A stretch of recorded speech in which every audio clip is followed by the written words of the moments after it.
What is going on, everybody? Prodigal Lion here, and we got some more news today on the 3 new operators we are going to be getting in Operation White Noise in Rainbow Six Siege, and I wanted to go ahead and show you guys all the details that we have. Starting off first with Dakibi. First of all, she's an attacker, and she has the 2 speed and 2 armor, so she's just like the neutral zone, I guess you could say, in the speed and armor categories. Now let's go ahead and talk about where her abilities are. Now first of all, what her ability is it's a logic bomb, and it can remotely hack the phone of every defender simultaneously, and that's pretty insane. But it's honestly, the first thing I thought was I found humor in this. I didn't understand. It was kind of like, it kind of caught me off guard. Like, that was one of the last things I would have been expecting, is I was kind of expecting like hacking into cameras and stuff like that, but not freaking hacking into their phone, and they pull out their phone and they get annoyed by it. Like, are you serious? I think it's entertaining, but I also think it's kind of useful at the same time. Okay, so now what exactly happens when she uses her logic bomb is all the phones will emit a loud buzzing noise, and the player will have to pull it up and hold a certain button or key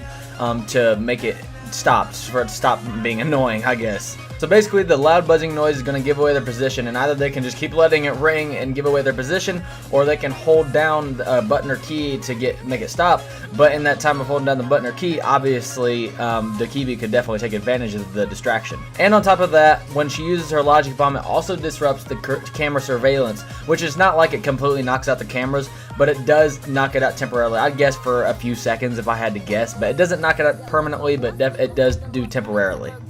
Now, another cool feature that Dakibi has is if one of the defenders dies, whether it be Dakibi killing them or a teammate killing them, either way, the defender will drop their phone. And if the defender drops their phone after dying, Dakibi can hack the phone. And what happens when she hacks the phone is that grants access to all of her teammates or all of her attackers access to the defender's cameras. Now, this leaves the defenders in a really tight spot because they have their position revealed, but at the same time, what are they going to do? Are they going to shoot their own cameras and give away and like ruin their only source of knowing where the attackers are coming from? Or are they going to leave the cameras and they have their exact position revealed to the attackers? Either way, this leaves the defenders in a very, very tight position, and is very useful. Now, the only way to stop this is, let's say you're one of the defenders. If one of your teammates dies and they drop their phone, you got to destroy it. That's how you keep Dakibi from even having an opportunity at hacking the phone. If you see a phone dropped from a dead teammate, be sure to destroy that if you're on the defending side. Now, there are 2 ways to avoid her logic bomb if you are on the defender side. The first way is being near a mute jammer. Just so if you have a mute on your team and they have a mute jammer on the ground, be sure you stay near that if you somehow know that there's a Dakibi on the other side, because if she uses her logic bomb, you'll be safe. Another way to avoid it is to play as Echo, because the reason this works is because apparently, like within Team Rainbow, Echo and Dakibi work together and collaborate on tech stuff for Team Rainbow. So that's actually really cool. That's where the actual personal relationships between all the operators comes into play there. So yeah, obviously being near a mute jammer is one way to avoid, but also play as Echo on the defending side, because apparently Echo and Dakibi are close. And the next operator I want to talk about is Vigil. Now this is the one I personally am the most interested in. So the first part I'm going to mention is that he is a 3-speed, 1 armor defender, which I actually like. Those are my favorite ones, is the 3-speed, 1 armor, because I personally prefer fast movement over like actual strength. So that's probably the first thing I'm most excited about for Vigil. Now on top of that, his ability itself is actually pretty cool, and it seems like it'll be pretty useful. What it is that he's invisible to camera feeds, and that's just the camera feeds. He's not invisible to the naked eye, which I'm glad that they didn't do that, because that would be annoying and it would be so unrealistic. So yeah, he's invisible to camera feeds, and he doesn't have muffled steps either. His steps are still just as loud as a regular footsteps, and he's not visible to the naked eye. So basically this works similar to Caveira's, I don't know how you pronounce her name, but her silent step.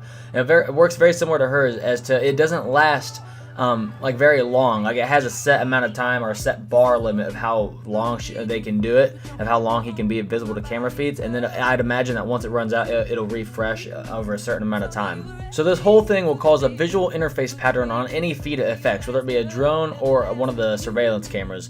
And on top of that, any affected drones and cameras will emit a white light so that you know they're being affected. So even though you can't see him specifically, you will know that he is in the area. Now another thing is that his cloak, like when he's cloaked to the cameras, that will vanish if he shoots or if he damages the environment in some way. Now he is a little vulnerable to a couple operators. The first operator is that he can be detected by IQ, so that's actually pretty interesting in itself. Another operator he's not immune to is Jackal. As we know, Jackal can scan footprints and locate enemies. He is not immune to that. Jackal can still scan Vigil's footprints and find him. That's all for Vigil, so last but not least is Zofia. Now the first thing is that, once again, just like the Kiwi, she is a 2-speed, 2-armor attacker, and her unique gadget is the KS-79 Lifeline, which is a double-barreled grenade launcher.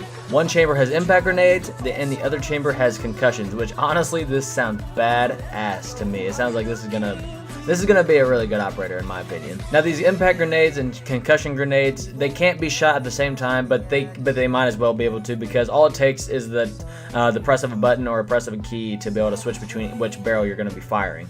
And on top of that, you don't need to reload between shots. Now unsurprisingly, the concussion grenades do bounce off of walls, so that'll be pretty useful as far as like strategically putting the concussions where you want them. And on top of that, they have a proximity trigger so that if they fly near a defender, it will explode in their face. So what's pretty cool is that both Zofia and Ela both have some kind of concussion type ability, and since they're sisters, they actually recover 50% faster from each other's concussion blasts than other operators. So the whole reason for this isn't just because they're sisters and they're just throwing that in there, but as we know, they both had very hard upbringings as far as how they were trained. They were trained to be able to deal with these kind of concussion grenades and blasts. So since they're sisters and they both had the same kind of training, that's why they recover 50% faster. So if Ela's on one team and Zofia's on the other team, and let's say Zofia runs into one of Ela's trip mine things, whatever they are, she will recover 50% faster than any other operator. And let's say Zofia shoots a concussion at Ela. Ela will recover 50% faster than any other operator.